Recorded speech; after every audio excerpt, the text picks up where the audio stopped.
What's up, people? Like and subscribe if you can handle the truth. If truth bursts your bubble, then I would suggest that you stop chewing bubble gum. I'm not going to change, and my message is not going to change. The reality is this: systemic racism is just another phrase for war on black people, deletion of Hebrew Israelites, African Americans. That's all systemic racism is. It is war on black folks, people of color, period. So let's get straight to it and understand this. What is behind and underneath all the hoopla and rah-rah that we see in Boulder, Colorado is this. During a Deion press interview, he sang the song to It's a Thin Line Between Love and Hate, referring to the $100 million 10-year offer to coach at Colorado State. You see, Deion is no fool. He has firsthand experience of white hate when he played baseball and football for Atlanta and was attacked by sports announcer Tim McGiver as showing off. Deion, the ultimate team player, was playing for the Braves for free to help his teammates and the city of Atlanta to win a world championship. He played for free.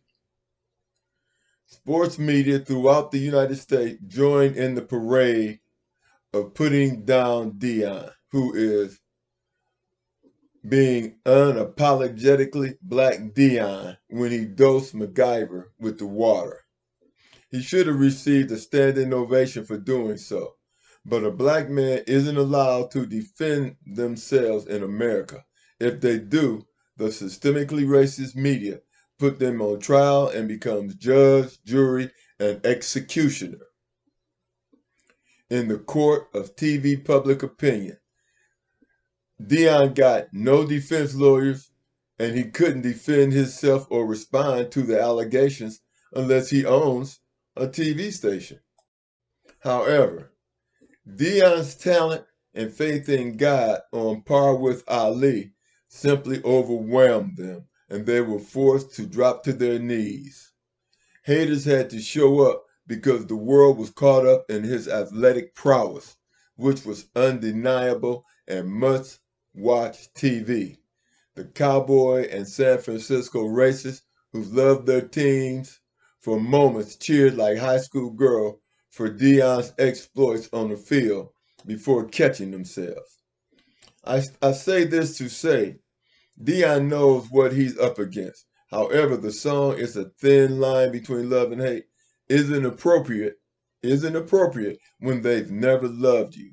Although most young people will see through the racist lies, but it's a cultural thing, and people will oftentimes choose to stay on code for convenience, despite not believing the lie, and choose to straddle the fence.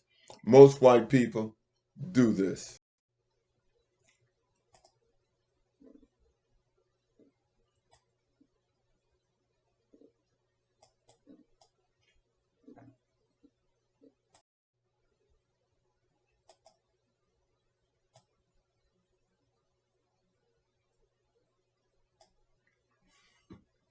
I disagree. I disagree with the song, but the fact that Deion is keeping his options open doesn't allow the puppet masters to put their hand up under the puppet or up in the puppet's behind and control him. The fact that he can leave when he wants makes him the puppet master and them the puppets to be manipulated by his greatness and talents.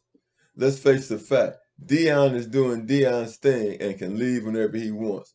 He will bring the town of Boulder, Colorado, tens if not hundreds of millions, depending on how long he decides to stay.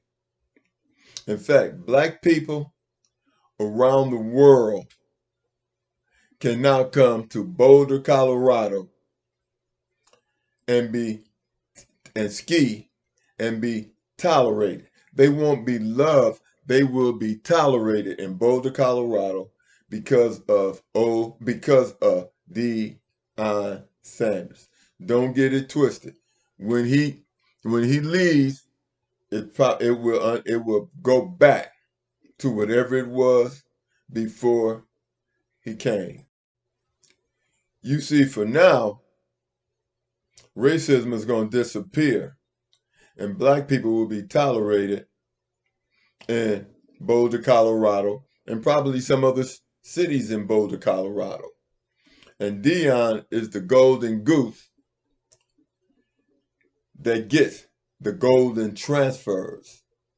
You see, they always change the game when the playing field is equal and we become a part of it.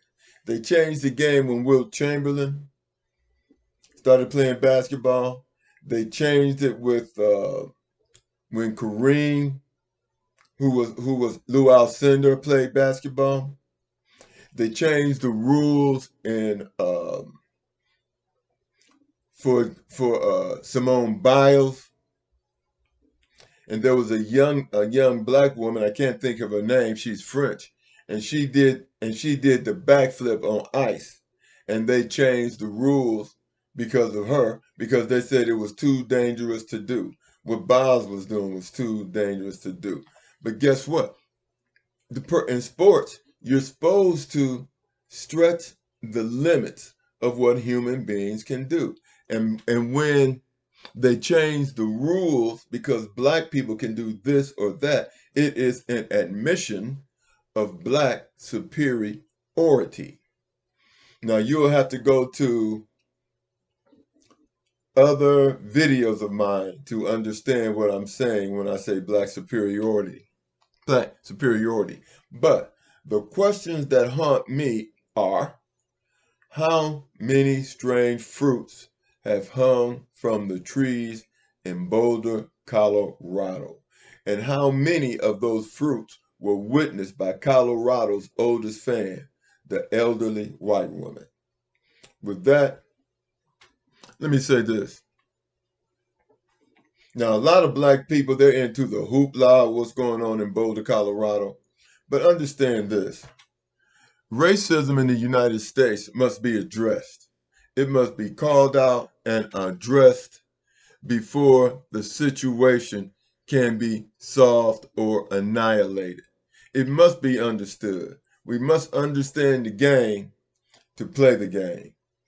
And what I like about Deion Sanders is that he understands the game and he's doing a great job of playing the game. With that, like and subscribe, and I'll talk to you all later. Have a great day. May God bless us all.